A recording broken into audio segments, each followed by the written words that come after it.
Desde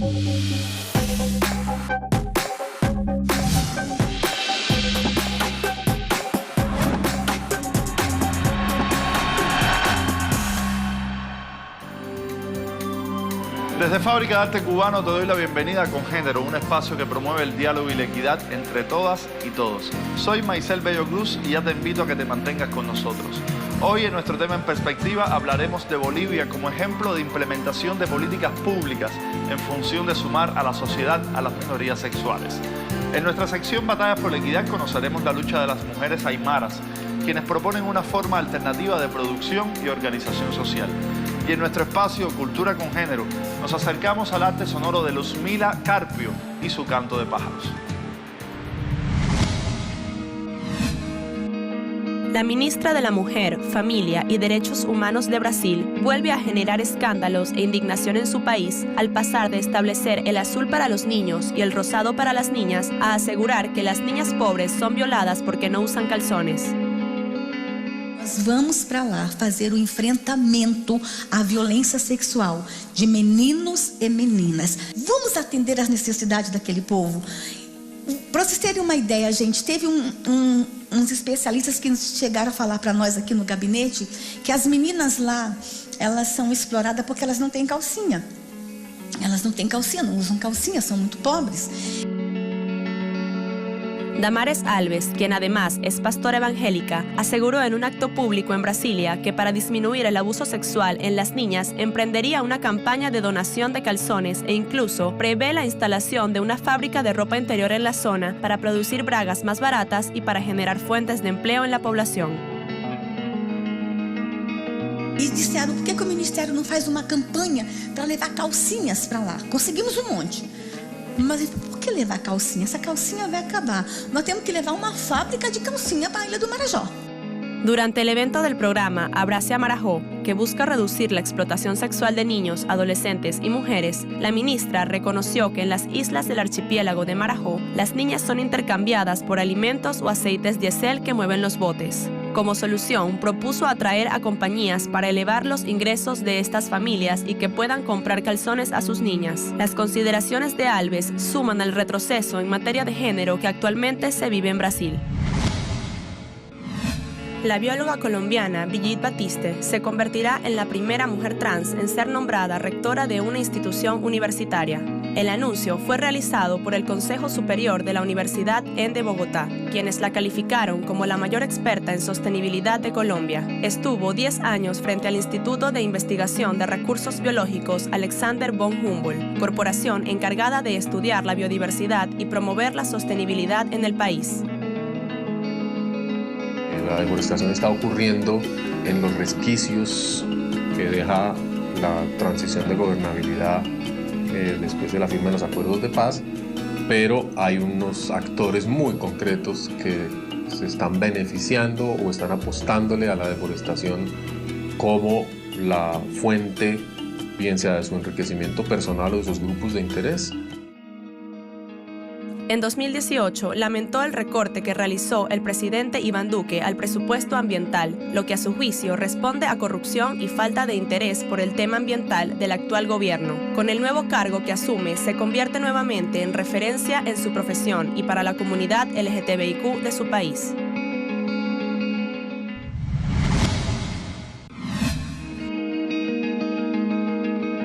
El Foro de Sao Paulo reunió a cientos de integrantes de movimientos sociales y partidos políticos, entre ellos colectivas e individualidades feministas que se sumaron para llevar propuestas y mostrar solidaridad con Venezuela.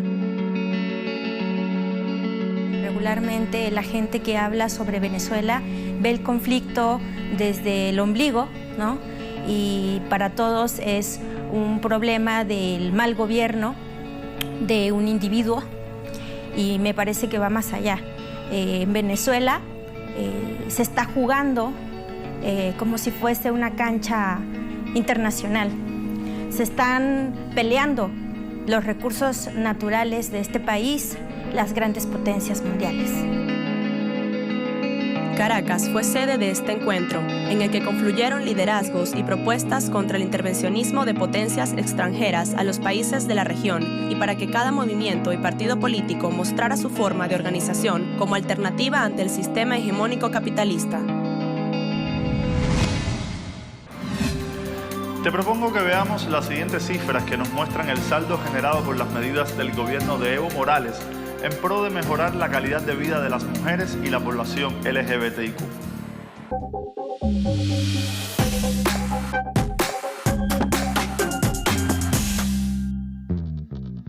A 13 años de la toma de poder del presidente Evo Morales en Bolivia, son diversos los avances en materia de inclusión a las minorías sociales. Las mujeres bolivianas lideran la participación política en el continente suramericano, con un 51% de participación en el Parlamento y mayoría en gobiernos municipales y departamentales en el órgano electoral. Bolivia ocupa el segundo lugar en el mundo en paridad de género. Es el único país que cuenta con una ley contra la violencia política hacia las mujeres. Según el Foro Económico Mundial, es el único estado sudamericano entre los primeros 20 por índice de reducción de brechas de género.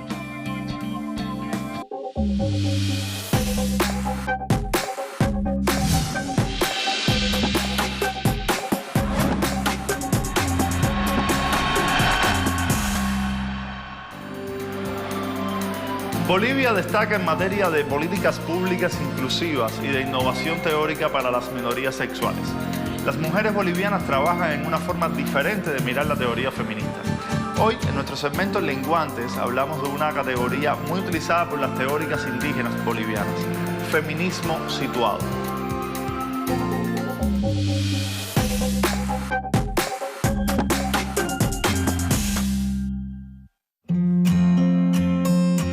El feminismo situado es una propuesta del feminismo descolonial de América del Sur basado en el pensamiento situado, que consiste en desechar el concepto de saber universal o pensamiento único impuesto por la hegemonía por un pensamiento que defiende la subjetividad, la cultura, la identidad y el contexto como caldo de cultivo del pensar y el saber.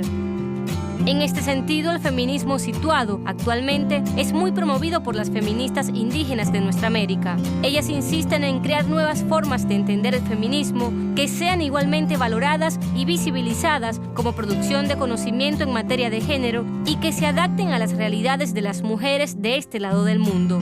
Y que además contemplen otras formas de opresión distintas al género como la clase, la raza y la etnia.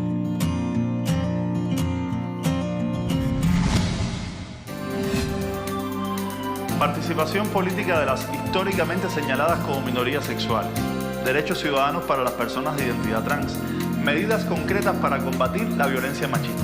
Son algunas de las acciones impulsadas por el gobierno de la República Plurinacional. Conozcamos un poco más de los avances políticos y sociales en Bolivia en materia de inclusión.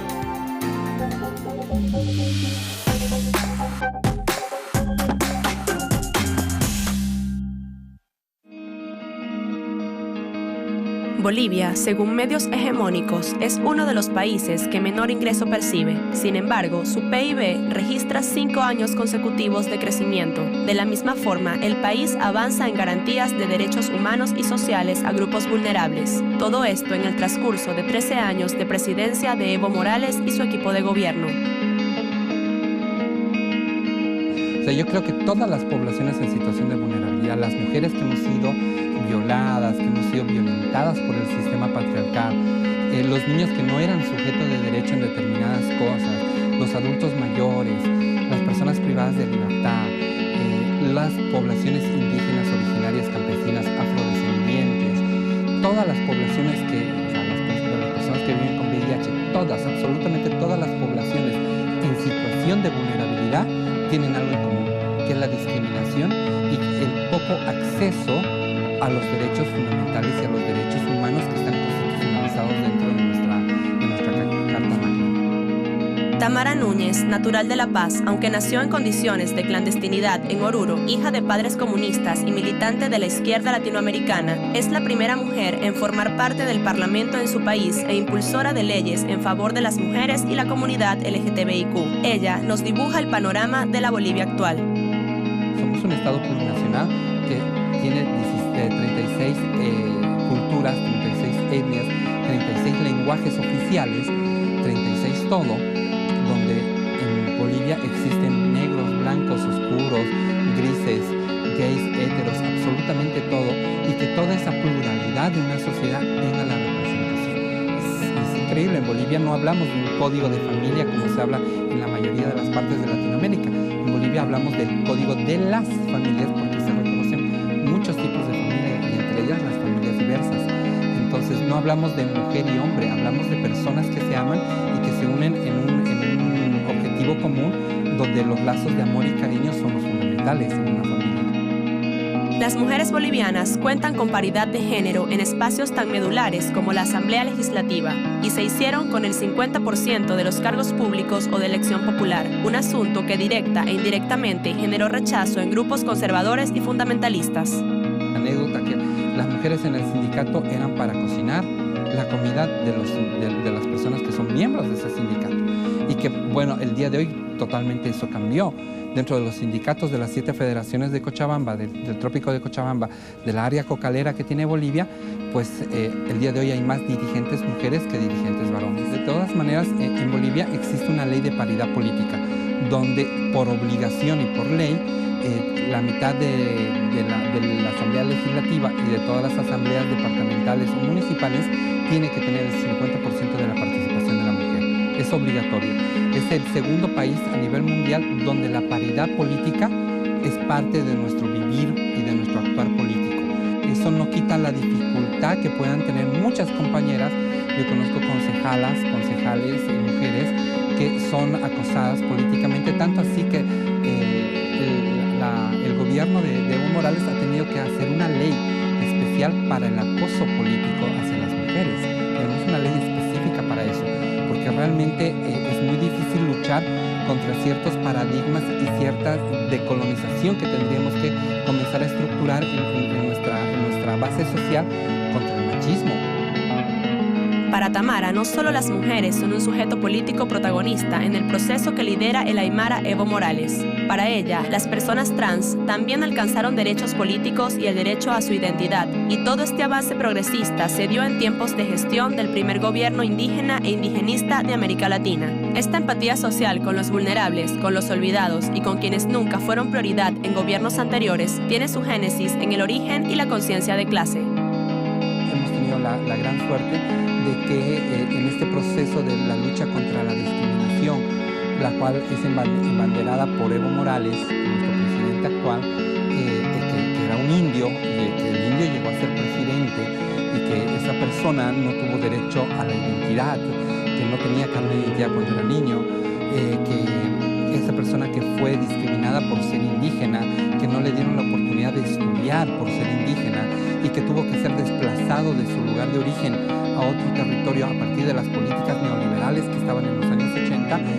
esa persona es nuestro presidente y esa persona encarna la lucha contra la discriminación como el acto de existencia y el asumir una presidencia de un Estado plurinacional.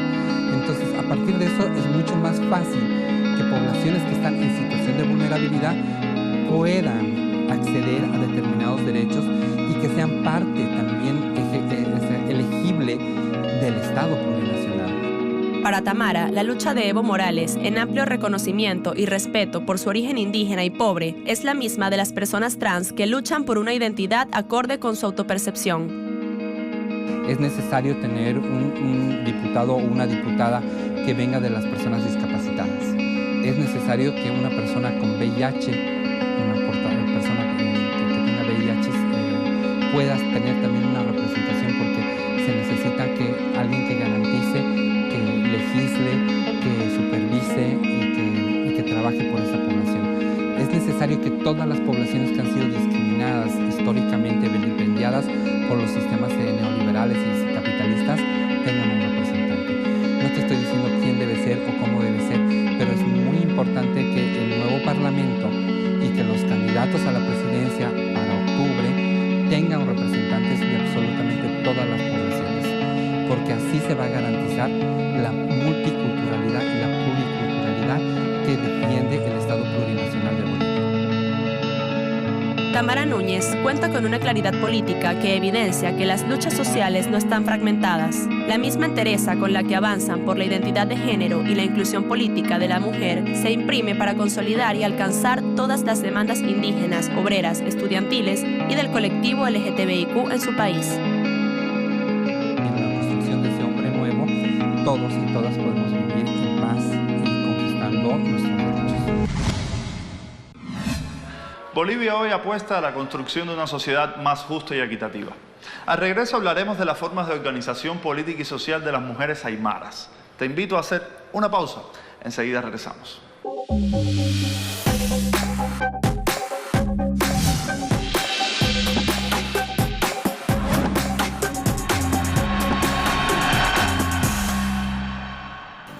Las mujeres indígenas de nuestra América trabajan en construir una perspectiva feminista que se adapte a nuestro contexto, a las realidades y a las demandas de las mujeres de este lado del mundo.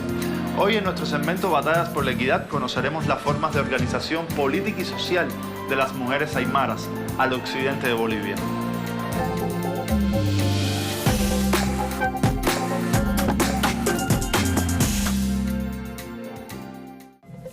La comunidad indígena aymara es un pueblo originario de América del Sur, ubicado entre el sureste de Perú, el norte de Chile y el occidente de Bolivia. Las mujeres prevalecemos nuestro idioma y tenemos que prevalecerlos. Las mujeres aymara bolivianas llevan el frente de la producción económica. Ellas generan una importante producción de tejido, además del trabajo en las cosechas, y también se encargan del cuidado de sus familias. Abocadas a estas responsabilidades desde muy jóvenes, a las mujeres indígenas bolivianas no les era posible ejercer sus derechos ciudadanos. Con la llegada de Evo Morales al poder, les fue posible acceder al estudio y la participación política. Las mujeres no tenemos que olvidarnos. Las mujeres antes no estábamos visibilizadas, las mujeres estábamos marginadas de todo. Las mujeres no teníamos tierra, las mujeres no teníamos derecho a votar, muchas otras cosas, ¿no? Las mujeres no teníamos educación. Antes tal vez las mujeres ni siquiera no podíamos ponernos nuestro sombrero, ¿no? Como decía la Remedios Loza mismo, ¿no? Porque al Congreso tenías que bajarte el sombrero, porque una cholita está completa, digamos, de mujer de pollera tiene que tener sombrero, pollera, todo. Entonces, si estás así, sin sombrero, ya es otra cosa, ya no es lo mismo, que te falta algo, ¿no? Poco a poco va, digamos, avanzando, como la mujer ya tiene, digamos, derecho a la educación, derecho a la tierra, mucho más avanzado. Este proceso de cambio, digamos, nos ha tomado en cuenta la mujer como mujer de verdad. Entonces, las mujeres ya tenemos espacio en cualquier, digamos, en instituciones, puede ser por ejemplo, vemos las mujeres que están en parlamento. A principios del 2019 se crea la Organización de Mujeres Unidas para Vivir Bien, un espacio político en el que las mujeres del pueblo boliviano concentran sus fuerzas por la defensa de su participación política y en apoyo al proceso de cambio en Bolivia. A ellas se les reconoció como ciudadanas sin prohibirles vivir su identidad de mujeres aymara libremente. Las mujeres unidas para vivir bien y en defensa del proceso de cambio son 10 mujeres valientes que ese día se han comisionado y también, digamos, coordinar con las mujeres en las provincias, en los ayllus, en las comunidades. Hay concejalas, hay alcaldesas, de verdad las mujeres viven día a día, digamos, en carne propia, cómo es, digamos, qué es lo que quiere la mujer. Porque nadie está diciendo nada, si no pueden los varones, aquí estamos las mujeres, decían, ¿no? Pero ¿por qué no? Ya haremos una comisión, pero nosotros somos de aquí, de los ayllus, de las comunidades del Departamento de La Paz. Entonces las mujeres podemos, ahí nosotros tenemos Onda, tenemos ahí la Piedra Macho, ahí tenemos nuestra coca, nuestra huipala, decía, ¿no? Entonces, ¿por qué no? Al presidente le invitamos, nosotros qué día va a tener entrevista, ese día nosotros queremos estar presentes y para decirles así de frente que nosotros estamos con él, con el presidente, y que no estén mintiendo la derecha al 21F, nosotros tenemos que defenderlos. Las mujeres aymara tienen su fortaleza en la preservación y defensa de su memoria histórica. Hoy son protagonistas del proceso de transformación política de la Revolución Boliviana.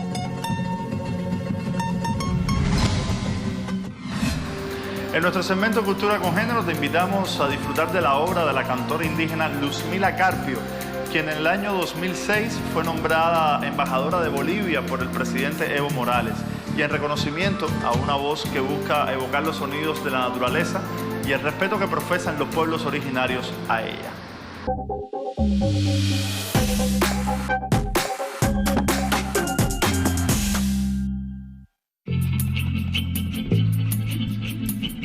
Luzmila Carpio es una cantante y compositora boliviana conocida por sus registros vocales que imitan el canto de las aves. Somos pueblos ancestrales, somos pueblos que estamos viviendo hasta ahora felizmente porque no hemos perdido esa alegría de vivir. Y lo más importante es hacer la fiesta, ¿no? La fiesta es el encontrarse entre unos y otros y cantar, bailar, soltar el cuerpo y es así, Bolivia. Somos felices. Luzmila nace en el seno de una población indígena quechua al sureste de Bolivia. Sus temas están inspirados en la naturaleza, específicamente de la región de los Andes, en las tradiciones y rituales religiosos de su comunidad y en los cantos ancestrales de su pueblo. Desde muy niña me he trazado un camino porque los indígenas hemos sido muy marginados. Entonces mi madre, que no hablaba el castellano, ella decía yo podría haber escrito tantos libros si hubiera sabido leer y escribir. Y ella hablaba, habían días que ella relataba llorando todo ese marginamiento que ella ha vivido, la discriminación por haber sido quechua aymara, ¿no? Y yo muy pequeña estaba escuchando todo, pero decía, un día yo voy a hacer conocer todo lo que mi madre está llorando, lo voy a llevar adelante, ¿no? Y cuando yo veía un periódico decía yo, aquí voy a salir, decía, ¿no? Pero no sabía que era con el canto. En el 2006, Evo Morales la nombra embajadora de Bolivia en Francia y a partir de allí tuvo la posibilidad de visibilizar en el campo político su militancia por el ecosistema y el territorio. Este mismo año, la cantautora fue invitada a interpretar uno de sus temas en Chile, en la toma de posesión de Michelle Bachelet como presidenta de esa nación. Para entonces, la artista interpretó El canto de las gaviotas, una obra en la que imita el vuelo de las aves del mar, inspirada en el sueño del pueblo boliviano de recuperar la salida al mar que les fue arrebatada por Chile en la Guerra del Pacífico hace más de 100 años. El pueblo indígena ha sufrido muchísimo, ¿no? Yo no puedo decir que he sufrido, yo ya soy la privilegiada, creo, ¿no? Entonces, estas abuelas, estas madres seguramente han querido decir su verdad, han querido cantarlo también. Creo que en este momento son ellas que me empujan y que va pasando por mí estos mensajes, ¿no? A través de su canto, Luzmila Carpio habla de la naturaleza y con ella, y denuncia las desigualdades sociales y las deudas históricas que aún tienen las fuerzas hegemónicas con el pueblo boliviano.